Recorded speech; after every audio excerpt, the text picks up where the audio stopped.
Hello fellow jerrycans. Back from the dead, assholes! Our style of video games are important to a game's success. Would Concord have had more live players even if the gameplay is the exact same, but if the character designs look like this instead of this? Probably yes.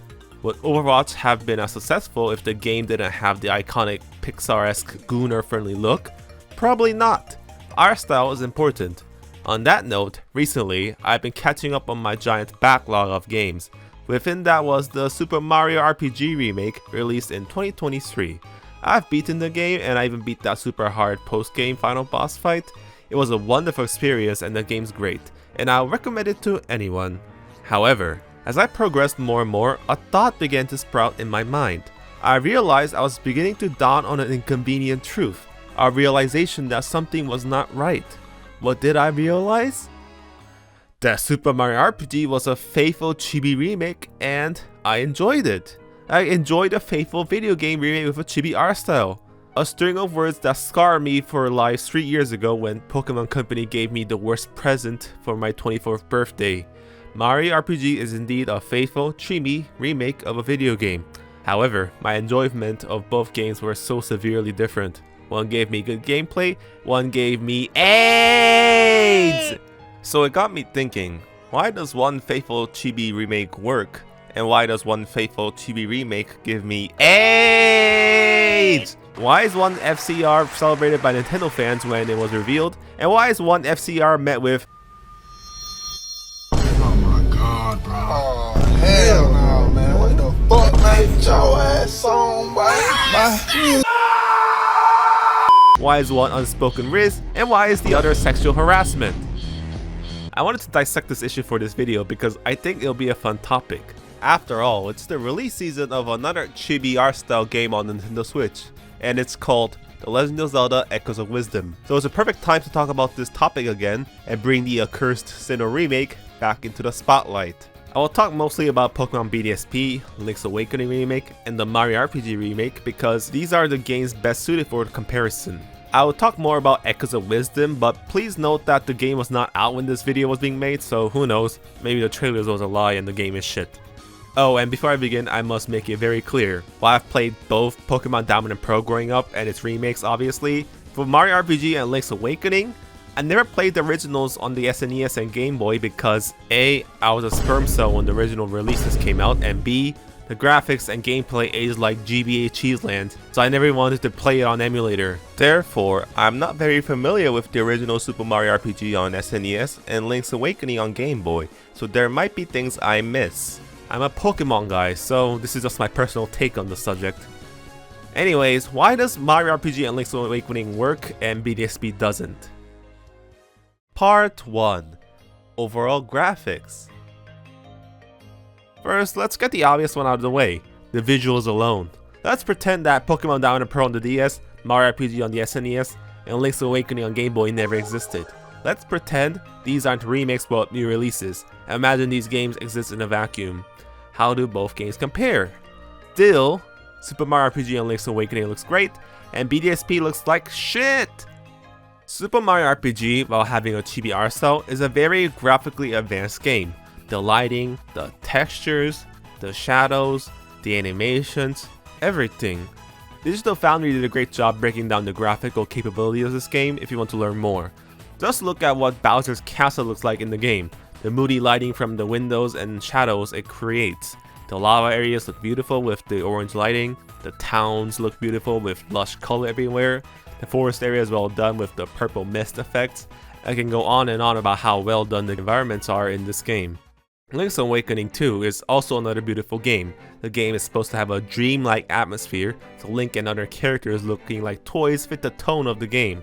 The Zelda series always have had good cartoony art style in previous entries, but there's just something about Link's adorable beady little eyes in this that I just find absolutely adorable. Pokemon BDSP on the other hand, the game just looks fucking ugly. Except for the water texture in this game, which is bizarrely high quality unlike the rest of the game, so it stands out. Everything in the game looks bad. The textures are low quality like any other Pokemon game on Switch. The shadow system is low quality. If you go to any area that requires moody lighting or special environment effects like Route 215, you get puke quality gameplay. Notice that shadows get turned off in rainy areas because if they don't, the frame rate will probably drop to like 12. This is pathetic. I want to remind you, games like Luigi's Mansion 3 exist on the same hardware and looks beautiful, but Pokemon BDSP looks like this. The character animations too. In Mario RPG, the characters, while being faithful to the SNES game, move in charming ways during story dialogue cutscenes, especially during battle scenes. Battle animations of characters like Geno looks especially cool. In Pokemon BDSP, unless it's a cinematic cutscene, the characters just stand like still statues. The games typically keep zooming in on them with the camera, so we just see their heads bobbing stupidly. The characters should be emoting facial emotions, and their mouths should be moving. What clown thought this was a good idea? Who directed this game? George Lucas? What's so funny about the graphics of BDSP is that when the first trailer of this game came out, the graphics were much worse. It literally looked like one of those shitty rip-off Chinese games that Nintendo will DMCA take down in a week. Why you try not to laugh, bro? That's disrespectful, bro. So many people complain about the reveal trailer that after months of no footage, they edited the game by adding a shit ton of the bloom effect on the game, and the final end result was this misty looking ugly game that wants to be Wind Waker HD but fails spectacularly. Anyways, I don't think I have to explain too much about why any Pokemon game post Gen 7 looks bad graphically, and why Nintendo's Super Mario and Zelda game look good graphically. A toddler could differentiate good or bad graphics as long as they have functioning eyes. Part 2. The gameplay. Let's face it, the reason why all 3 of these games go with the Chibi art style, or at least I presume, is because the original games were 2D games that use a tile style world, and these remakes are trying to capture the feeling of the originals by emulating the tile based environment. However, I feel like the Mario RPG and Link's Awakening remakes utilize the Chibi faithful art style well, while BDSP, it actually made the game worse. Here's why. For Link's Awakening, it's quite simple. It's a 2D real-time sword fighting and exploring game with 2D characters with exaggerated sprites that fill up one space in a tile-based environment. Since all the characters had to be the same size in 3D, a toy-like environment makes that less distracting.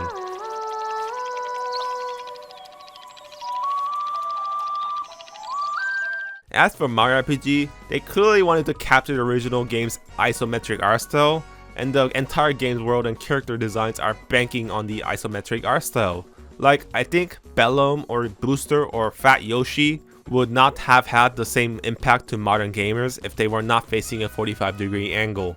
Super Mario RPG is like a bird. You don't face it face on. It looks weird and ugly. You look it from the side. For Pokemon BDSP, I thought the reason they did this whole faithful tile-based chibi art style was possibly because of the game's world design.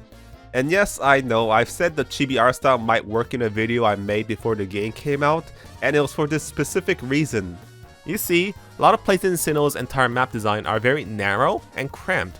Maybe it's because it's supposed to be the mountainous Pokemon region. There's a lot of places where Lucas or Dawn can walk on one tile-wide spaces. You can especially notice these kind of places like along the cliffside places on Route 210 or those dastardly bike maze thingies on Route 228. A full-sized Pokemon Sword and Shield character running around in this kind of environment could be weird and janky, so maybe adapting the Chibi 2D character model into 3D could be a good idea. But nope, I'll see it screwed it up. I did mention this in my very lengthy review of the game, but they somehow screwed up the controls and character movement in a freaking turn-based RPG game. It's hard to explain if you haven't played the game for yourself, but the fact of the matter is, you can just move around freely in this game, not just for directions, completely making the tile-based art style fucking useless. Because you can move freely, you're bumping a lot against walls and barriers, and the bike and running controls are completely fucked beyond belief. For those of you who only play the DS games, you will know what I mean if you pick up the controller. It feels like I'm controlling Super Mario 64's Mario, but he's stuck in the cramped spaces of Sinnoh. Screw it!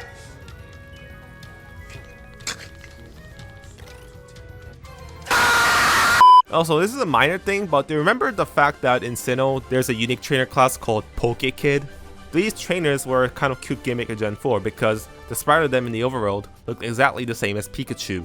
So you'll find random Pikachu just sitting in the woods, but surprise, it's just a kid who's a furry, unfortunately at the age of 8. There's even a house on Route 122 where you just find a bunch of Pikachus lying around, and you have to find the correct one to battle them because one of them is a trainer. Guess how they screwed up in the remake? Because they couldn't have a Pikachu model in the overworld changed to a realistic person in battle, they ditched the whole Pikachu looking person gimmick. Now you can tell they're not a Pikachu in the overworld, and that includes the house on Route 122. Ruining the whole gimmick. That's some big fucking brain game design moment there. Part 3. The Tone. I also want to mention the story of all 3 games. Super Mario RPG is a Mario game set in a fantasy world of wacky and humorous characters. The villains you fight, while they could be kinda creepy because of their uncanny valley effect, are just goofy characters that belonged in a Saturday morning cartoon. Like, none of these characters take the story that seriously. You're literally fighting a sword with googly eyes on them. That's why the Culex battles work so well story-wise, because he's an ultra serious guy that's supposed to not belong in this goofy cartoony Mario world, since he's from the Final Fantasy universe. You fighting him first in 2D with the original SNES music in this remake was a fucking genius move by the developers. And as for Link's Awakening, the game's story takes place in a literal dream world, so the Chibi tile-based environment fit. The game is supposed to have a dreamlike atmosphere because of story reasons that I will not spoil. Seriously, this game's older than most dads, people. What rock are you living under? I love the opening animated cutscene, which establishes that Link looks realistic and not a toy. So when he arrives on the island and the main game looks like some toy action figures running around, it makes the game feel really dreamy. Pokemon games, however, are completely different from Zelda and Mario games. One unique trait of Pokemon games is that they're usually set in contemporary environments that's supposed to be realistic. While there are some fantastical dungeons, you mostly travel along realistic modern cities, fighting characters that are modern people with computers and smartwatches. So the exaggerated chibi art style is fucking jarring blown up in HD. The reason why Generation 1 to 6 looked chibi was because of the hardware limit. It's an inferred version of a world, and we're supposed to imagine in our head that Sinnoh is a real modern place that looks like it does in the anime. Sinnoh is not some dreamland or cartoon, so it doesn't work when you blow this up in 1080p HD because it's no longer an inferred world anymore. It's the world. Also, the main plot of this game is supposed to be taken fairly seriously. The main antagonist Cyrus is supposed to be a complete sociopath villain that'll probably murder you if he had the chance to do so. And he's literally about to try to become a god to remake the world in his image. You can't do ridiculous chibi art style blown up HD with this character. You cannot take him seriously, and he looks like a Funko Pop toy. Like, imagine you're watching Empire Strikes Back and Luke goes to fight Darth Vader to save his friends in Cloud City, but when Luke meets Vader, Vader looks like the Family Guy version. Would you take this seriously? Hello? I can't hear you. I'm going to the knee pad. I'm gonna call you from the knee pad. Part 4. Precedence. Let's look outside the game themselves now, and we have to look at what came before. In other words, precedence. If Pokemon Brilliant Diamond and Shining Pearl were the first Pokemon remakes ever made, I don't think it would have met with so much backlash. That's not the case in reality, however. Pokemon Heart Gold and Soul Silver and Pokemon Omega Ruby and Alpha Sapphire were the 2 previous remakes before this. Both games, while not perfect, weren't faithful bullshit remakes, but games remade with actual effort and creativity. Heart Gold and Soul Silver was the definitive Johto game that was actually a Crystal remake, and Noras, while ignoring Emerald, had a lot of creative material in it like the Delta episode or the major story and character revamps. They also looked like the generation was made for. The Johto remakes looked like Pokemon Diamond and Pearl, and the Hoenn remakes looked like Pokemon X and Y. In that logic, Pokemon BSP should have looked like Sword and Shield, with full-body character models and big environments with cities. Gameplay-wise, we should have gotten a Sinnoh story that was remixed with the Gigantamax storyline from the Galar games, but instead we got this. Instead of giving the fans something akin to the previous remakes, during this period, Pokemon Company was like, let's rip off what Zelda is doing, and decided they should make Zelda Breath of the Wild from Temu, and Zelda Link's Awakening remake from Temu. On the other hand, Mario and Zelda is a series that is more adjusted to changing formulas. Now, there was a time when Mario games looked all the same with all same art style, like the Mario and Mario Sunshine looked the same as the Mario Party 7 Mario or something, and the Mario and Mew Super Mario 2 looked the same as the Mario in Mario Kart 7. However, with the start of Mario Odyssey, it seems Nintendo has become lenient on what 3D Mario should look like, with each game having unique different styles. The Mario in Super Mario Odyssey looks very different from the Chris Pratt Mario in the Mario movie. Mario and Luigi Brothers in Mario looks very unique, and even the 2D Mario in Mario Wonder is very stylized and different from the quote-unquote norm Mario. Again, a stark contrast from the New Super Mario Bros. Series days, where everything looked the same. Because of that, the kinda short chubby Mario in Super Mario RPG feels like just another experimental take on the character, so it feels charming and cute. For the Zelda series on the other hand, I don't have to say much, right? After all, it's a series that seems to change its art style whenever a new installment comes out, so Links and Zeldas over the years look more diverse than a college brochure. Because of that, this is just another exaggerated simple art style that's cute, just like Wind Waker and its toon characters.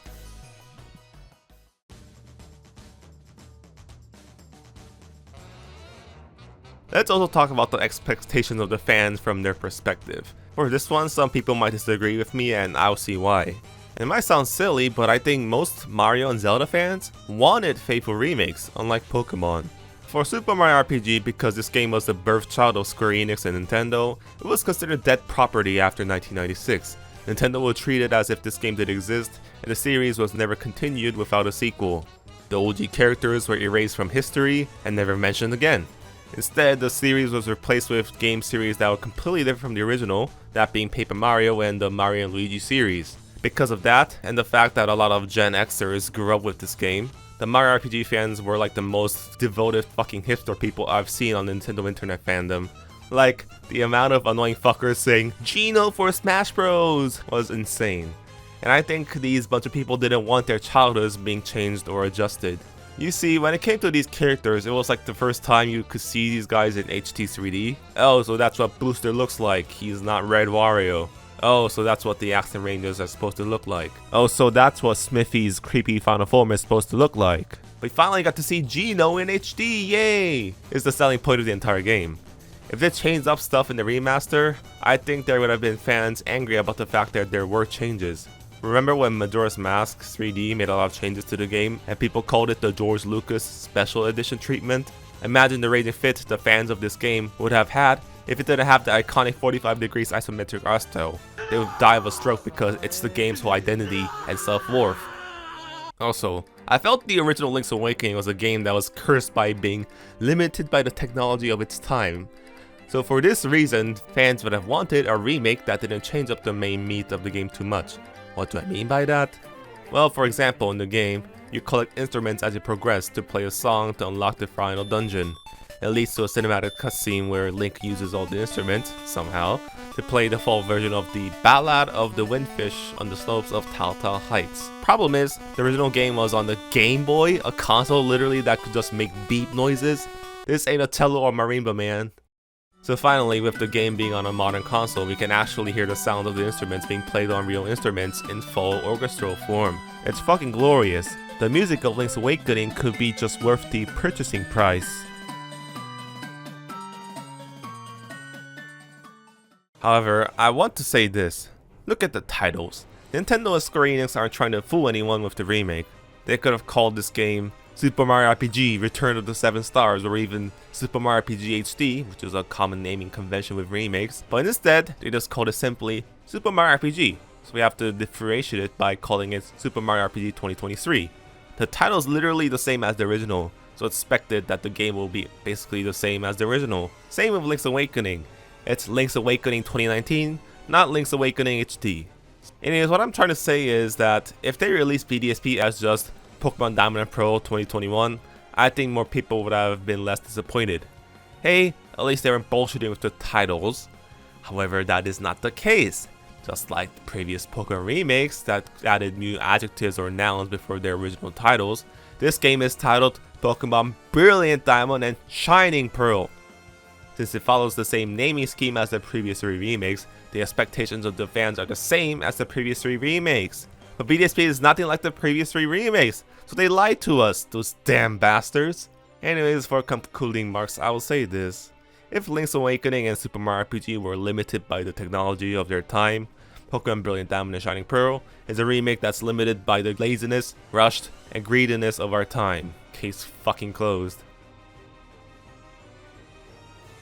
Conclusion. If you still don't get the difference between "aw, you're sweet" and "hello human resources," I'll give you a good example. Hey, in the original game, for the Yaredovik/Speardovic battle, even though the cutscene took place at midday with blue skies, the battle took place at sunset for some reason. The remake faithfully adapts that too, and this is the kind of cute faithful that I felt when I was playing through the game. Or Pokemon BDSP. Hey, remember in the original DS games, they had lazy blank color backgrounds during battle? Remember when you fought Barry in the middle of Canalov City, even though the battle took place in the middle of the bridge, you just fought him with blank colored backgrounds? Well, the remake faithfully adapts that by having the battles in cities take place in these disgusting black fogs that also faithfully have the same color as the originals. In conclusion, the reason why Mario and Zelda's faithful Chibi remakes work while Pokemon's faithful Chibi remake doesn't is because the reason they chose to go Chibi. Mario and Zelda did it to respect the source material, to make the definitive remakes of modern consoles with a stylized art style. On the other hand, Pokemon did it because they were making a cheap cash grab remake and wanted to copy another game that was successful. Pokemon Brilliant Diamond and Shining Pearl is a lazy nostalgia cash grab Pokemon Company pumped out by subcontracting it out to a less experienced developer because Game Freak was busy with Legends Arceus. Pokemon VDSP's failures just don't end with the art style. Can you believe that I have not mentioned Pokemon Platinum once in this video until now? Pokemon BDSP's failures don't end at pretending Pokemon Platinum doesn't exist. It's a game that just rotten down to the foundation. Even if they made a faithful Pokemon Platinum remake, it would have been a failure. Just everything in Pokemon VSP feels soulless compared to Mario RPG or Link's Awakening. It's like comparing a non-Mario Illumination movie to a Pixar movie. It's just a series of whys and oh gods, and hopefully a misfire that Pokemon Company never repeats again. I'm not saying Chibi art styles will not work with future Pokemon installments, but it'll need a lot of more effort than the bullcrap Sinnoh got. Pray to God, Unova fans, pray to God.